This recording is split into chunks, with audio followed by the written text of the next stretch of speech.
Now it's time for Ask Dr. Love with Dr. Jamie Turndorf, the #1 relationship advice radio show in the U.S. Hello, everybody, and welcome to Ask Dr. Love. It's my pleasure to be with you again this week. Today, we're talking about Relationship SOS and how to use my first aid tools to rescue a discussion that is derailing. So did you know that happy couples naturally steer their discussions back on course, or they postpone to a later time if the discussions aren't going well? By contrast, unhappy couples don't recognize when discussions are entering dangerous waters, meaning they're reaching the point of no return. So today I'm going to show you how to use a few of my many first aid tools to help you salvage a conversation before it cycles out of control. My first aid tools are going to help you cool down a partner who's losing it so you can turn your ship around. And I'm also going to help you recognize when it's time to abandon ship and abort your discussion for a later time, as well as how to reapproach your issue so that your next discussion will be successful. So let's sail together into smoother waters on the love boat called Relationship SOS. Later in the show, I'm going to be sharing my answers to questions submitted to the Ask Dr. Love advice column. And I'll just give you a little brief teaser of each of the questions I'm going to tackle. The first one is relationship always 100/100?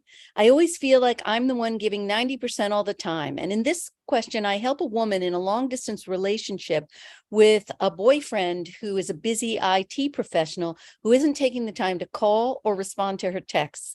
And she wonders if she's being unresponsive, if she's being unreasonable to his unresponsiveness. So stick with me for my surprising answer to her question.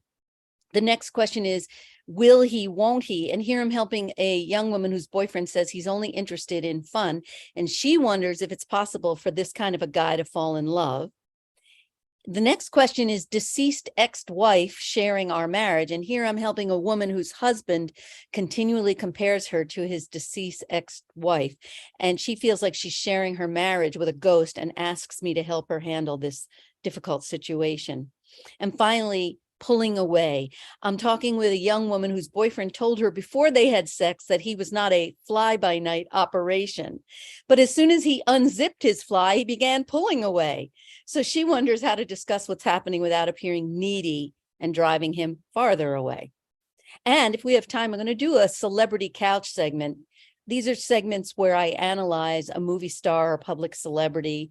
And in this case, I'm going to analyze Angelina Jolie's sex addiction, what causes it, and how to resolve a sex addiction.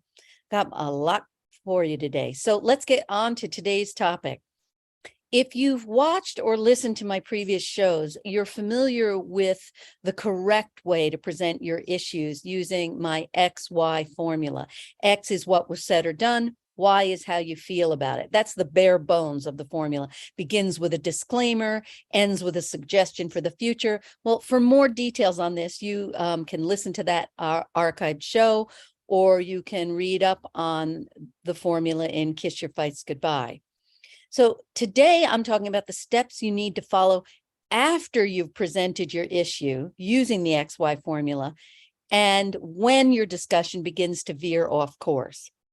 So in order to effectively manage your discussion, you need to have a mental image of your feet planted on two different sides of a fence. And by this, I mean one foot is on your side of the fence because you have an issue that's troubling you and you want to discuss and resolve the issue. But you also need to have your other foot on your partner's emotional side of the fence, watching for signs that your partner is getting hot under the collar and starting to lose it. So if you're only thinking about your gripe, but you aren't also acting as relationship overseer and monitoring your partner's reactions, you aren't going to notice when your partner starts to lose it. And that means you're going to miss the chance to apply my first aid techniques to cool your partner and the discussion down before your conversation tanks. And you don't want to let your conversation get too heated and ultimately tank for a very important reason. When your first attempt to address a topic fails, you both build up bad memories and negative feelings from the last time you tried to talk about the topic. And this makes it much harder to successfully address your topic in the future, which means your issue is going to be unresolved. And that's going to lead to chronic relationship conflict, breakups, and divorce, all of which you don't need. So after you present your issue, you're going to want to switch battle gear and become what I call the discussion overseer. And as overseer, you're going to be watching for signs that your discussion is heating up, meaning your partner is falling into autonomic nervous system or ANS arousal, which is popularly known as the fight-flight response. Now, I want to give you the main nonverbal and verbal signs that your partner is switching into ANS arousal. Because if you don't recognize the signs, your partner is going to withdraw from you emotionally, physically, or verbally, or even physically, just take off. And that means your discussion is going to go south and fast. So the nonverbal signs that your partner is switching into ANS arousal include your partner's voice starting to rise. He or she is starting to talk more loudly. Your partner may start to look flushed or begin to sweat or breathe heavily. And no, you're not having sex, right? It's a panting. That's a symptom of ANS arousal. Or your partner is exhibiting early warning signs of ANS arousal, which include this blank, emotionless stare. I call that the no hablo inglés expression. Turning away, avoiding eye contact, or is silent, looks sullen, or seems to be not hearing, which is also part of ANS arousal. The brain actually shuts down. I explain all about this metabolic biochemical reaction in Kiss Your Fights Goodbye. Another sign of ANS arousal is your partner looks ready to run out of the room.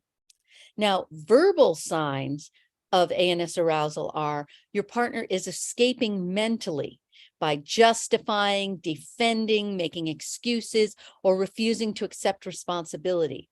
Now, if you see any of these signs, you have to apply my first aid techniques ASAP. Otherwise, your discussion is going to sink like a sub. So the first aid technique that I want to share with you is what I call bringing up ancient history. Now, one way to smooth a mate's ruffling feathers, and by the way, these techniques work for conflicts with friends, family workers, coworkers, but I'm just saying now, for simplicity's sake, a partner. One way to smooth your partner's ruffling feathers is to bring up your ancient history. And I don't mean that you should dredge up past grievances with your partner, because that will only inflame matters more.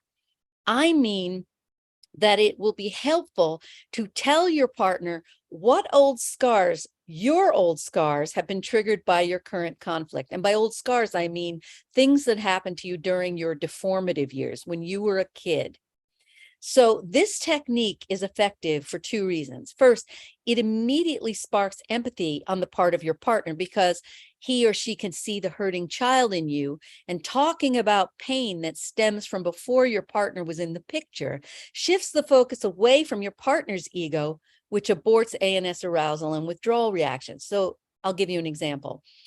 When you tell me that we can't ever go out to dinner, no discussion, it reminds me of my dad who never let me tell him my point of view. And it made me feel so hurt and frustrated when dad did that to me. Okay. So immediately the partner's leaning in. Oh, wow, your dad hurt you. I see why this is a hot button for you. See? Another first aid technique is for you to stress the hurt instead of the anger. So one way to cool the climate down and abort ANS arousal and fight-flight reactions is to focus on your hurt feelings. And this should help your mate or your partner or whoever you're conflicting with be more receptive and less defensive, because vulnerability on your part evokes an empathic rather than defensive response and transforms your partner from enemy to ally. When you talk not only about what your beef with your partner dredged up from your childhood, you also want to stress the feeling of hurt rather than anger at your partner. In any case, anger is never the primary emotion. It's never the core emotion. Anger covers hurt, fear, and sadness. So when you share your more vulnerable feelings of hurt or sadness or fear, That evokes a feeling of empathy in your partner rather than anger and defensiveness. Empathy is an antidote to ANS arousal and automatically will cool down a partner who is growing hot under the collar. Now, I also, as part of the arsenal of my first aid techniques, give you some cool down questions to refocus a mate who's losing it. So presuming that your mate, your partner, whoever you're conflicting with, assuming that your partner's ANS arousal isn't off the charts, the cool down questions that I want to share with you next are going to be effective in settling your partner down. So here's one good cool down question. Obviously, I'm not coming across properly. Can you help me rephrase what I am saying in a way that would feel better for you? Now, of course, that shows I'm your friend. I'm not out to deprive you of vital bodily parts. I want to have an effective conversation with you. I want you to be comfortable. So you see, there's your foot on the other side of the fence. It's not all about me and my feelings, okay? A second cool down question. I think that you're feeling attacked by me, and that is not my intent.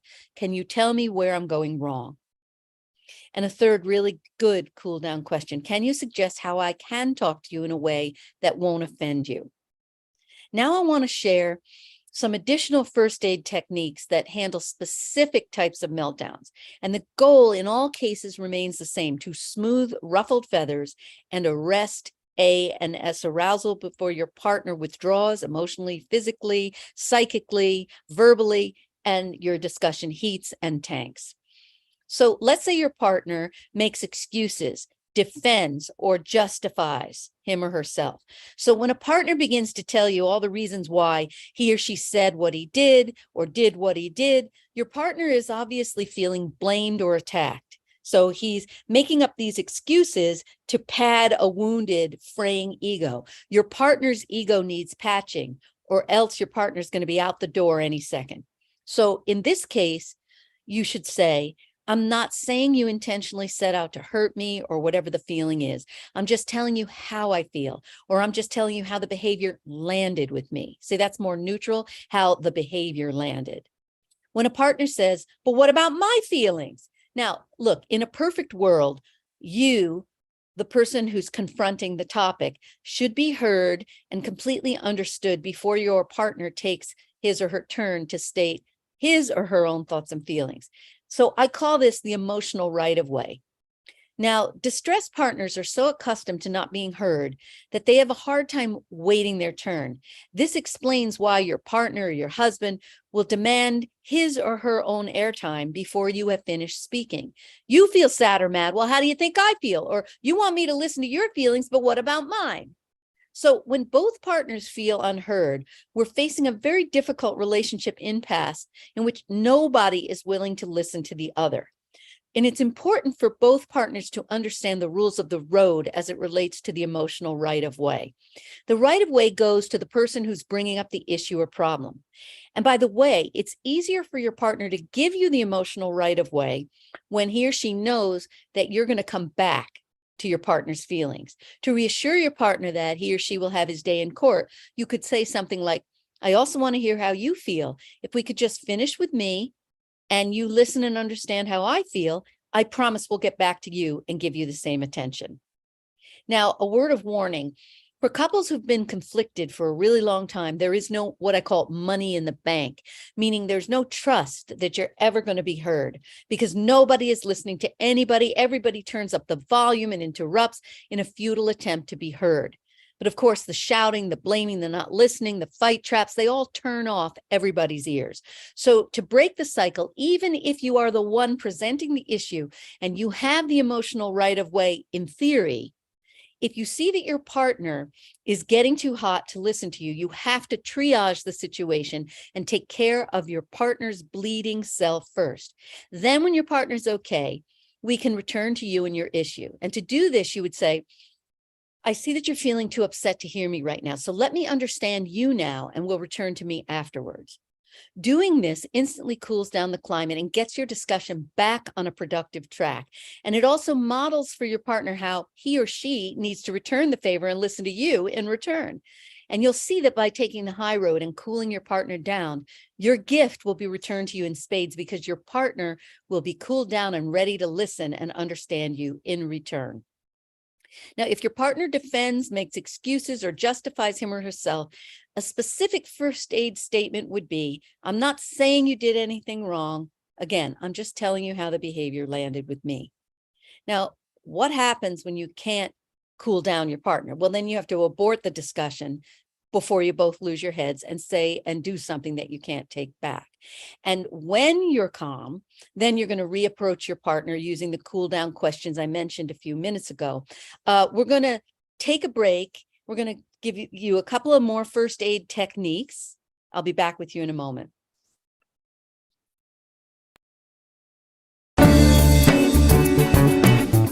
Are you a business looking to expand across the USA? Ask Dr. Love reaches millions of terrestrial radio listeners, offering you a unique opportunity to reach out to almost every adult listening group, as everyone is concerned about their relationships. There is no other relationship advice show broadcast anywhere else in the USA. By advertising on Ask Dr. Love, your company can reach an audience that no other show touches. Visit AskDrLove.com and fill out the contact form to get in on this tremendous opportunity. Fill out the contact form at AskDrLove.com right now and get all the details. Will it be your company that gets to take advantage and grow your business?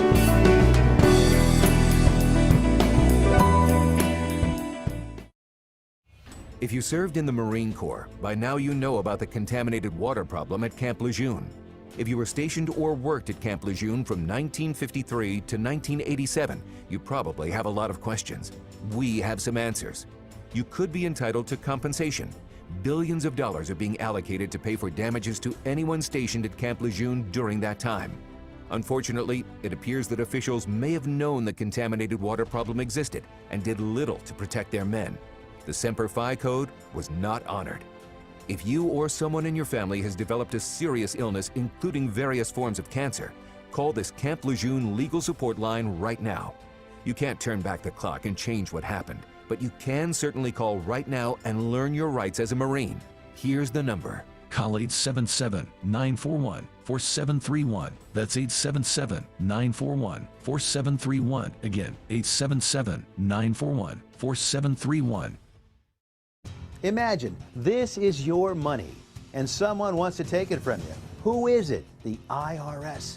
Guess what? They want your money and they can take it, all of it if they want. So what do? You fight back by letting our team of experts work it out with the IRS so you can keep your money. Call right now and learn for free how we can help you put it back in your pocket. 5 minutes of your time can save you thousands of dollars. So please call right now. This was once your recreation, but now it's your addiction. Call the Detox and Treatment Helpline now, 866-761-9111. You could be clean and sober in 7 to 30 days. Call the Detox and Treatment Helpline now, 866-761-9111. That's 866-761-9111. Call this number right now.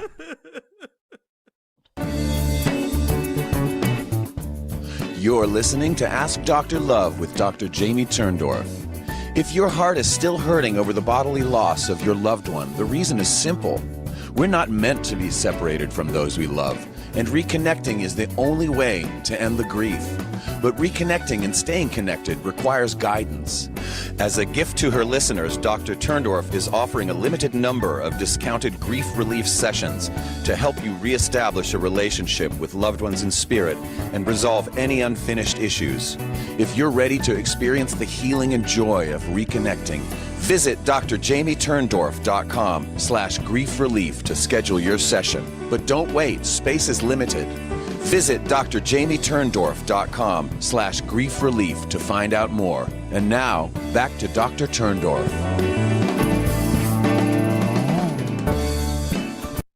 Hello again and welcome back to Ask Dr. Love. We're talking about Relationship SOS and how to use my first aid tools to rescue a discussion that's derailing.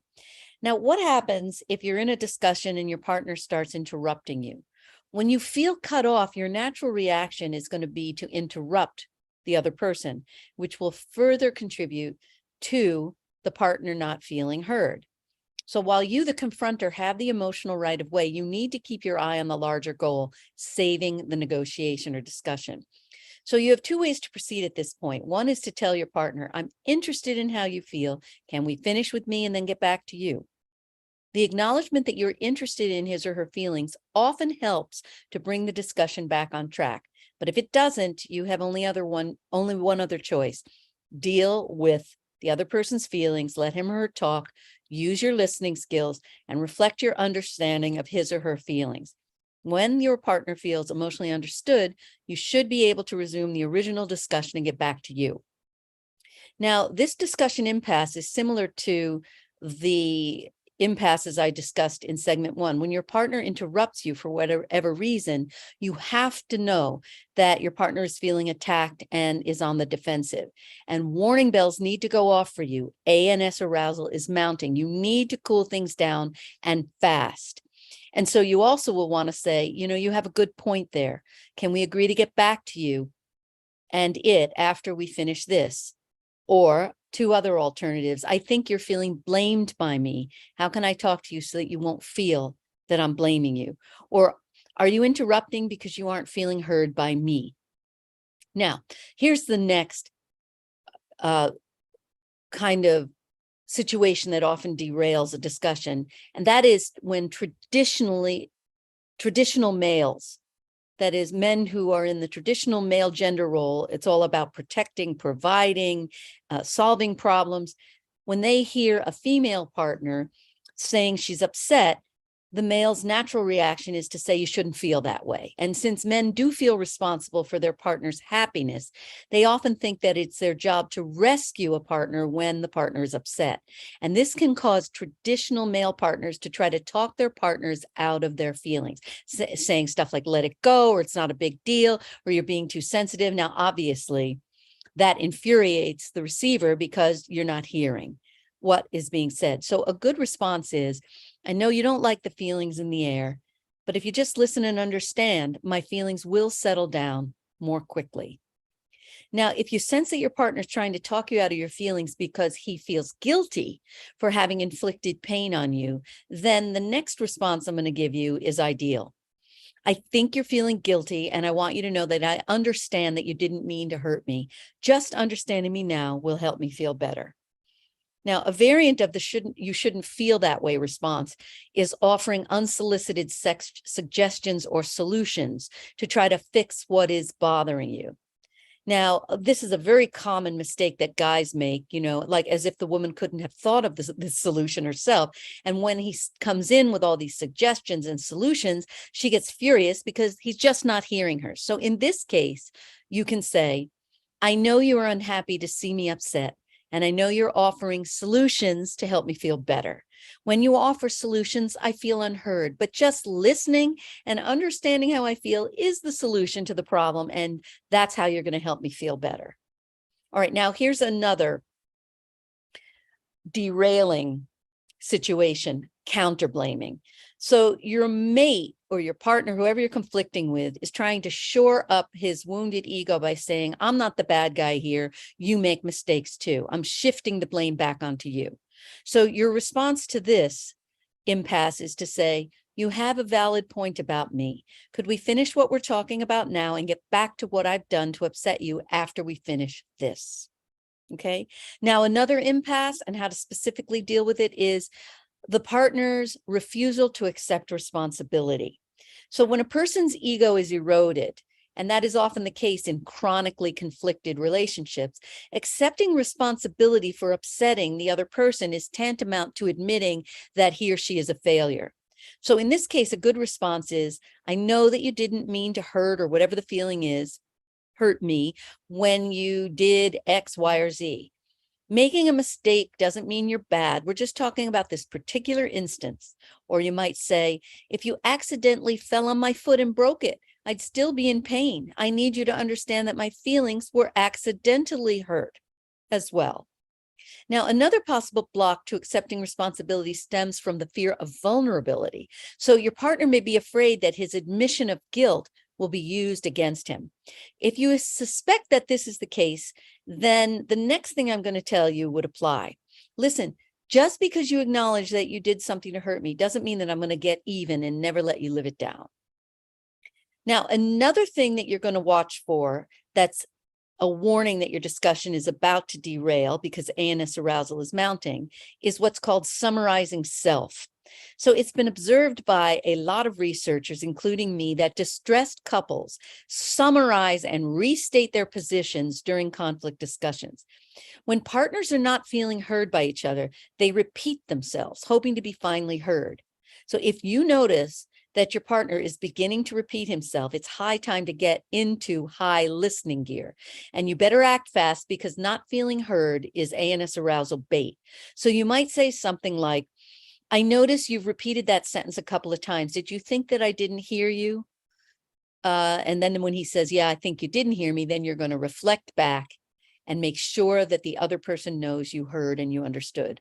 Or, obviously, I haven't given you the impression that I have heard and understood what you're saying. Let me repeat what I think you're saying and tell me if I've understood. Okay, so I have given you like real high-tech relationship SOS techniques. But what if you didn't jump in fast enough and the ANS arousal was already too far gone and everything is failing? Then you have to abort the mission. So if your partner's ANS arousal is off the charts, you may not be able to veer your discussion back on track. And if you cannot succeed in cooling things down, despite the first aid techniques that I mentioned so far, then you've got to abort your discussion and postpone until later. And you want to use this break to analyze where the discussion went wrong. And you want to ask your mate for feedback on what he or she thinks caused the discussion to derail using the cool down questions that I mentioned previously. And use your accumulated knowledge to refine your approach. When you're calm, reapproach your partner using the cool down questions I mentioned. And when you reapproach, you want to ask specifically what you said or did that made the discussion upsetting for him and her or her, and how you can reapproach the discussion this time in a way that feels better.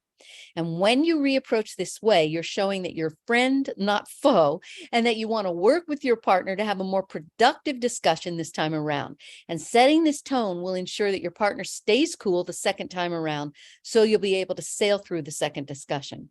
So if you want to learn more about my relationship first aid techniques for cooling down your partner and saving a sinking discussion, read Kiss Your Fights Goodbye. Dr. Love's 10 Simple Steps for Cooling Conflict and Rekindling Your Relationship. This book presents my proven conflict resolution method that works for over 90% of the gay, straight, bi couples who use it, friends, family members, and coworkers. It works also with your kids. I want to take a second to also tell you how my method differs from what you may have read, seen, or heard from other therapists and relationship experts. So today, the majority of therapists practice a type of therapy that's called cognitive behavioral therapy, or CBT therapy. This method focuses on changing your thoughts and your behaviors, and there's no discussion of feelings whatsoever. Now, this method reduces humans to robots, and the therapists act as mechanics who program you to think and act differently. And I have found that this approach is sorely lacking, because even if you try to force yourself to act and think differently, if you don't get at the underlying forces, the feelings that fuel your thoughts and your behavior, and if you don't heal these forces, you can't make any lasting changes. So out of my Center for Emotional Communication, I've spent the past 42 years conducting observational research to figure out what causes our intimate relationships to fail or flourish. And this has led me to create my core therapy method. And with my method, I help you to unearth and heal the early wounds, what I call the old scars that shaped your thoughts, your feelings, and your behaviors. And so instead of Band-Aid therapies, which offer quick fixes and behavioral tricks that cover the wounds that fester inside all of us, I dig deep to uncover and heal the core of your problem, the buried wound, the old scars that actually cause all of our personal and relationship woes. And in this era of quick fixes and superficiality, I know that encouraging you to be patient and delve a little deeper to understand yourself and your partner is bucking a popular trend, but oh, is the effort worth it? Think of your relationships as being like fine wine. They improve with time. So be patient. Give yourself and your partner and the people you love this gift of taking the time to look deeper. And once you help each other to uncover and heal your core wounds and the feelings associated with them, you won't need to reach back out to me in 6 months, a year, or 6 years from now, because the same problem has popped up again. And you just you're going to go on to lead a happier and more productive life for life. All right, be back with you in a moment.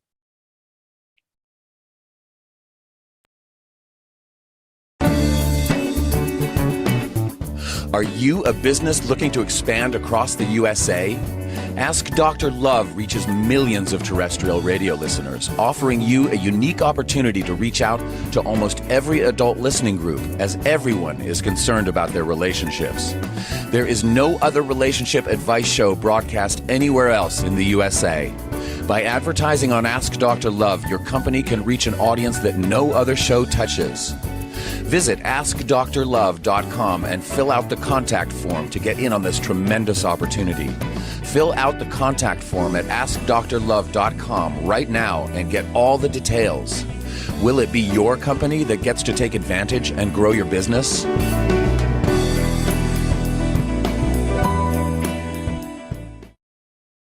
If you served in the Marine Corps, by now you know about the contaminated water problem at Camp Lejeune. If you were stationed or worked at Camp Lejeune from 1953 to 1987, you probably have a lot of questions. We have some answers. You could be entitled to compensation. Billions of dollars are being allocated to pay for damages to anyone stationed at Camp Lejeune during that time.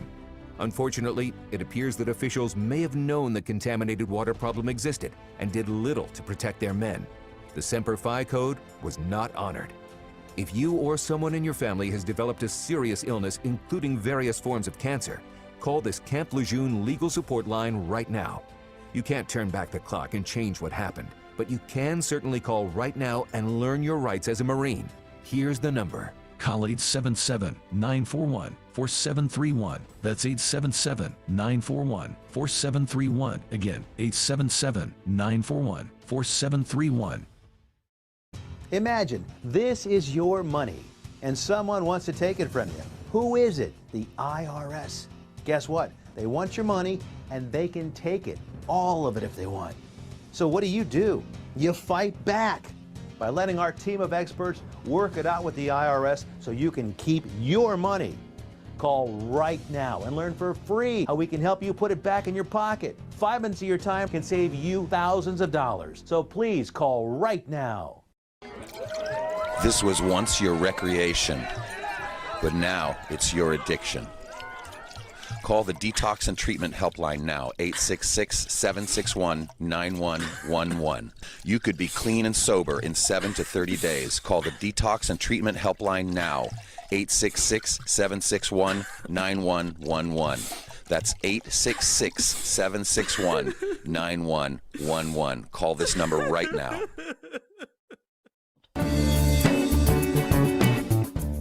You're listening to Ask Dr. Love with Dr. Jamie Turndorf.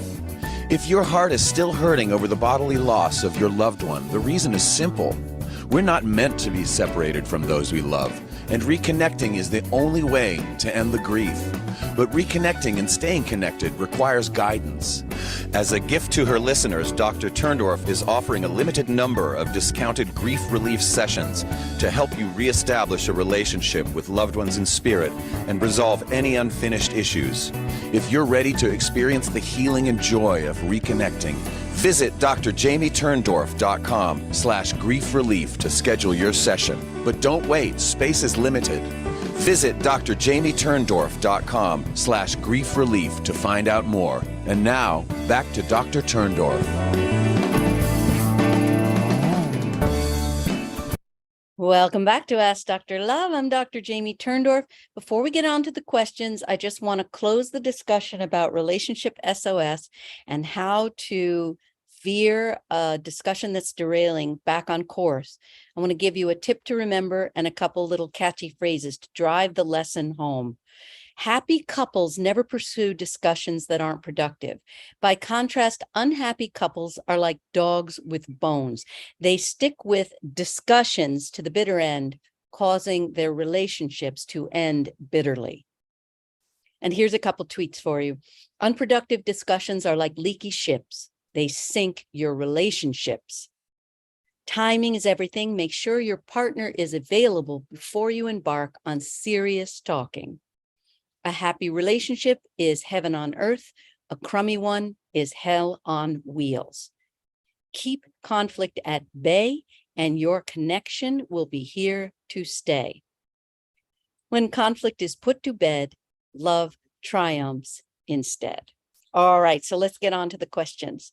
This first question, is relationship always 100, 100? I always feel like I'm the one giving 90% all the time. Hi, I would appreciate insights in my clouded emotional mind. I would like to hear unbiased opinion about this. I have met this guy for 9 years. He liked me since college days. We started out as best friends. Then he confessed that he liked me. I was afraid of ruining our friendship at first, but now we've been in a relationship for 4 years. It's been a long distance relationship because of our friendship. Loyalty has never been an issue. We wanted to work this out. There would be fights, but we tried to improve our relationship by trying to communicate better. For the past 4 years, though, I feel like I'm the one who always forgives, tries to make time to make this relationship work. He works as an IT engineer, and he tells me it's always stressful. I try to understand him. He would give me a brief call and update me about his life, but I feel like being a diary at the back of my mind. I'm thinking, how about me? Aren't you going to ask what's going on in my life? I work as a nurse. I would sleep late waiting for his call. I would be on my phone waiting whenever he's free. I feel like I'm always the one trying to accommodate him. I'm waiting, looking forward one day that he would do an extra mile for me, or maybe I don't see the sacrifices he's doing for me. I tried to communicate it to him that I would appreciate if he would leave me a text message, be more expressive. I don't bother to leave a text message anymore because I know he won't even read it and respond back. But he says he's too busy. He was able to do it in our first years that we were together. Well, I tried to be less emotional and think about his well-being first. All I just wanted is for him to try to get back with me by spending quality time on a weekend, at least do something for me, just one thing. I really want to support him because he's building something for us in the long term, but I feel like he doesn't understand where I'm coming from. What if we start a family and raise kids? Would he be able to understand my emotional needs? Don't I deserve a little love and attention as well? Am I being unfair? Am I being selfish? Or he cannot balance his life at all right now? Is he too focused on his agenda that he can't juggle our relationship? Do I love him too much that I keep putting valid reasons that he's busy? His agenda comes first when my emotions are also valid, that my concerns also need to be acknowledged. Is it true that relationships should be 100, 100, or on bad days, you as a partner don't have any choice but to give your utmost? Thank you. I don't have anyone to vent to. I wanted to protect his image to my family. I thought we worked so hard for this, or I mostly worked so hard for this, for it not to fall apart. Okay, so look, you have really good reason to be concerned. This man is behaving in a selfish way. He is inconsiderate of you. You aren't even married, but he has wrapped you around his finger because he knows you're going to tolerate whatever he does. You are a doormat in this relationship. And that you are even asking me whether you have a right to feel what you feel and expect what you expect tells me you have a serious issue. How come you don't know that you should expect more responsiveness from him? I don't care how busy he is as an IT worker. It takes 2 seconds to reply to a text. He is not respecting you. He is not treating you like a friend, let alone a beloved partner. The issue here is with you. So we need to figure out why you're willing to take crumbs and why you're trying to convince yourself that crumbs are sufficient. Is your mother a doormat to your father? Or did you have an unavailable parent? Are you now trying to get from this unavailable man what you didn't receive from your parent? You need to read Kiss Your Fights Goodbye to understand how we all unconsciously choose partners who emotionally resemble the parent who let us down or harmed us in an attempt to fix the old scar we suffered from that parent's behavior.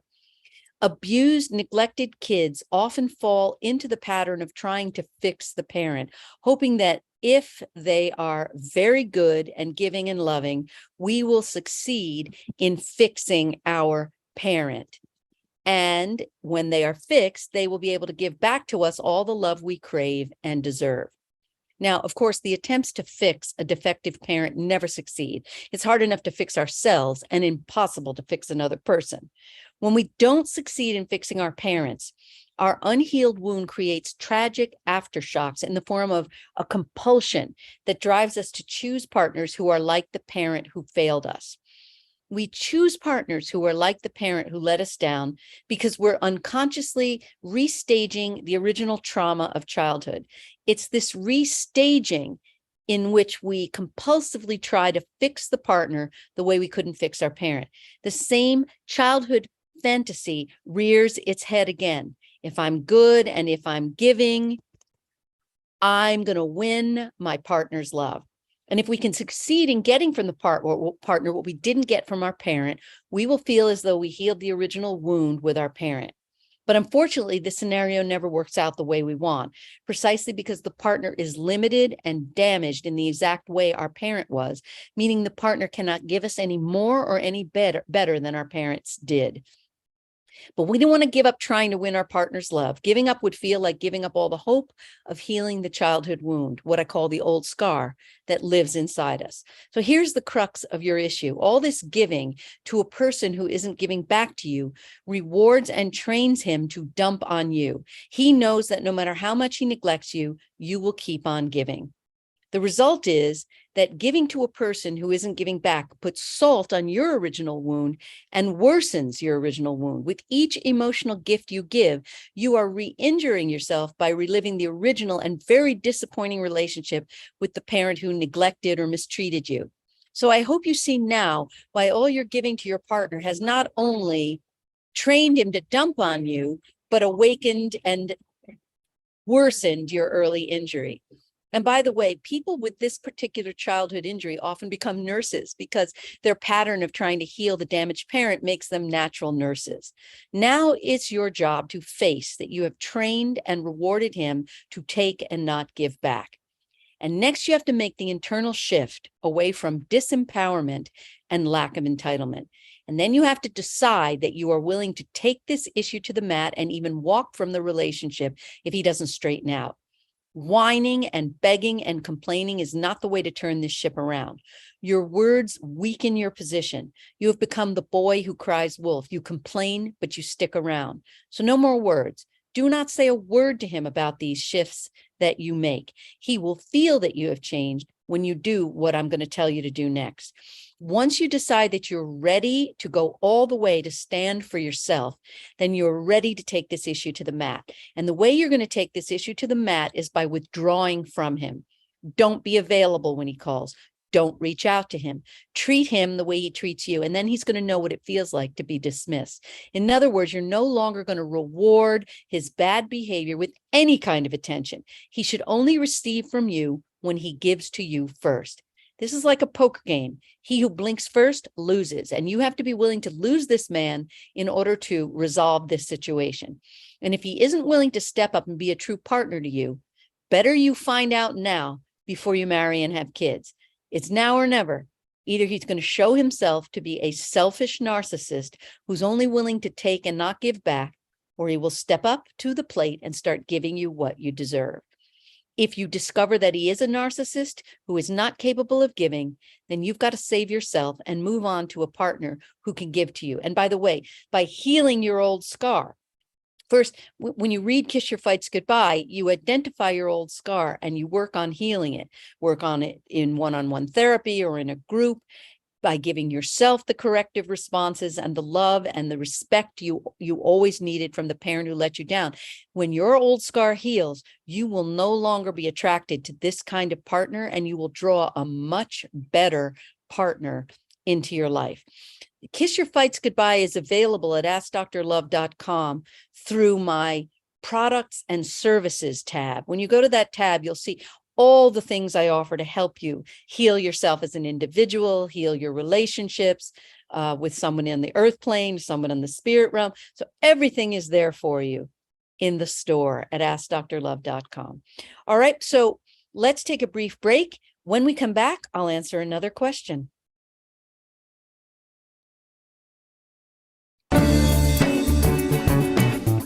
Are you a business looking to expand across the USA? Ask Dr. Love reaches millions of terrestrial radio listeners, offering you a unique opportunity to reach out to almost every adult listening group, as everyone is concerned about their relationships. There is no other relationship advice show broadcast anywhere else in the USA. By advertising on Ask Dr. Love, your company can reach an audience that no other show touches. Visit AskDrLove.com and fill out the contact form to get in on this tremendous opportunity. Fill out the contact form at AskDrLove.com right now and get all the details. Will it be your company that gets to take advantage and grow your business?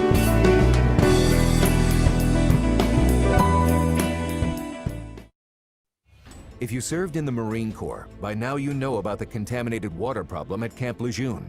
If you were stationed or worked at Camp Lejeune from 1953 to 1987, you probably have a lot of questions. We have some answers. You could be entitled to compensation. Billions of dollars are being allocated to pay for damages to anyone stationed at Camp Lejeune during that time. Unfortunately, it appears that officials may have known the contaminated water problem existed and did little to protect their men. The Semper Fi code was not honored. If you or someone in your family has developed a serious illness, including various forms of cancer, call this Camp Lejeune legal support line right now. You can't turn back the clock and change what happened, but you can certainly call right now and learn your rights as a Marine. Here's the number. Call 877-941-4731. That's 877-941-4731. Again, 877-941-4731. Imagine this is your money and someone wants to take it from you. Who is it? The IRS. Guess what? They want your money and they can take it, all of it if they want. So what do? You fight back by letting our team of experts work it out with the IRS so you can keep your money. Call right now and learn for free how we can help you put it back in your pocket. 5 minutes of your time can save you thousands of dollars. So please call right now. This was once your recreation, but now it's your addiction. Call the Detox and Treatment Helpline now, 866-761-9111. You could be clean and sober in 7 to 30 days. Call the Detox and Treatment Helpline now, 866-761-9111. That's 866-761-9111. Call this number right now.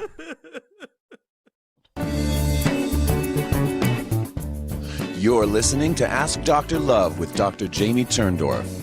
If your heart is still hurting over the bodily loss of your loved one, the reason is simple. We're not meant to be separated from those we love, and reconnecting is the only way to end the grief. But reconnecting and staying connected requires guidance. As a gift to her listeners, Dr. Turndorf is offering a limited number of discounted grief relief sessions to help you reestablish a relationship with loved ones in spirit and resolve any unfinished issues. If you're ready to experience the healing and joy of reconnecting, visit drjamieturndorf.com/grief relief to schedule your session. But don't wait, space is limited. Visit drjamieturndorf.com/grief relief to find out more. And now, back to Dr. Turndorf. Hello again, and welcome back to Ask Dr. Love. I'm Dr. Jamie Turndorf, and I'm answering your questions now. This question is entitled, Will He, Won't He? This guy I've been seeing for only a month told me from the start he only wants fun. I'm cool with it, and I'm trying not to get too attached, but I know how easily I can fall for a guy. Past experience forced me to put my guard up. However, I'm really into him. I'm trying to not let on or overdo any texting, but we do text quite a lot, both equally, and we talk a lot online. Yes, we've done stuff, and yes, we've had sex already, but it seems like he does care about me, but I still don't want to get the wrong impression. I'm 20 and not the most experienced with guys or relationships. So what I was wondering was 3 things. 1, do guys often say that if they have been hurt in the past and are wary themselves? 2, convincing themselves that all they're after is fun for the time being? And 3, do they usually stick to that, or can they fall for you? That's the question. Thanks, Natalie. So what a great series of questions. So I'm assuming that this guy that you're seeing is close in age to you. And the reality is that it's normal for a young guy to want to sow his wild oats, have fun, and not be tied down. It's common for a guy to feel this way, even if he hasn't been hurt by a past relationship. But if he has been hurt, then he's going to be even more married to the avoidance of commitment. So that said, I hesitate to generalize further because everyone handles trauma differently. Plus, we don't know what trauma he carries from his family of origin. If he was wounded during his deformative years, then a bad breakup will have added salt to an older wound, making him even more injured and wary of falling in love and having commitment. So the good news is time is on your side for two reasons. First, he's young, and so are you. So you have time to discover whether he's damaged beyond hope or not. And I'm banking on him realizing in time that you aren't like his ex who made him wary, and that you are a good choice for him. Also, I recommend getting him talking about what went wrong in his past relationship. The talking cure is just that. If you get him talking about what happened, he can work through his wariness. And as for the normal need for fun, what he needs to feel is that he can be committed to you and still have fun. And over time, he needs to experience the reality that you're a fun person and that a relationship with you is going to give him the best of both worlds, an intimate connection and breathing room and freedom. It's said that all men naturally resist commitment because they're afraid of losing their independence, which is another way of saying that they fear the loss of fun. So just putting in the time with him and letting him feel that he can have it all with you, fun and freedom, will be just the medicine that he needs to overcome his wariness, let down his guard, and let his heart fall for you. And by the way, there's a therapeutic technique called joining that's very effective in softening resistances of all sorts. So you heard the popular saying, if you can't beat them, join them. Well, when it comes to resistances, nobody wants to feel that his arm is being twisted. That only heightens resistance rather than resolve it. And by contrast, joining the resistance actually has the magic effect of dissolving it. So my point regarding his wariness and resistance to fall in love is this: if you join his feelings of resistance by saying statements like, I totally get why you want fun. That's what life's about. If you can't enjoy your ride, what's the point of living, right? Or if you join him and don't push him for love and commitment, he'll come around. There's no hurry here. Again, you're both young. You don't need to rush City Hall or rush to City Hall for a marriage license. Enjoy your time with him and let his heart thaw. And let me know how long he takes to fall for you. The better you join him, the sooner he'll fall. And get ready, because his heart is soon to be a dead duck. All right. So I don't have time to answer any more questions.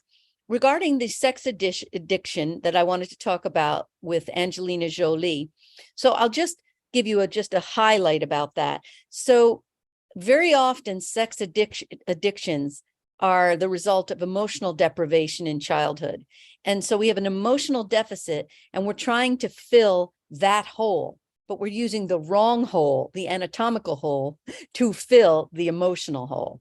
And secondly, there's a lot of research that addictions are linked to low magnesium, and that supplementing with transdermal magnesium, which goes right into the bloodstream and begins reversing the deficiency immediately, reverses addictions. If you want to know more about the science of this, in my book, my latest book, If You Think You Don't Have PTSD, Think Again, I share all the research that your doctor doesn't know about, because doctors don't have time to keep up generally with all the research. But there's a lot of research proving that addictions are linked to low magnesium, and magnesium is a reversal tool for addiction that works better than rehabs in many cases, better than drugs, better than all the therapies that people do. Okay, so last but not least, I just want to tell you I'm excited about the show next week. We're going to be talking about how to recognize a narcissist and how to steer clear of a narcissist before you get into a relationship and get your heart broken and damaged and traumatized. And my guest is Dr. Eleanor Greenberg. She's an international expert, a professor of Gestalt psychoanalysis and a professional trainer and teacher. She's an editor of the Gestalt Review. She's an amazing expert on narcissism, and that's going to be a wonderful show. All right, so that's all I have for you this week. Take good care and use my relationship first aid tools to save those discussions that are derailing. See you next time.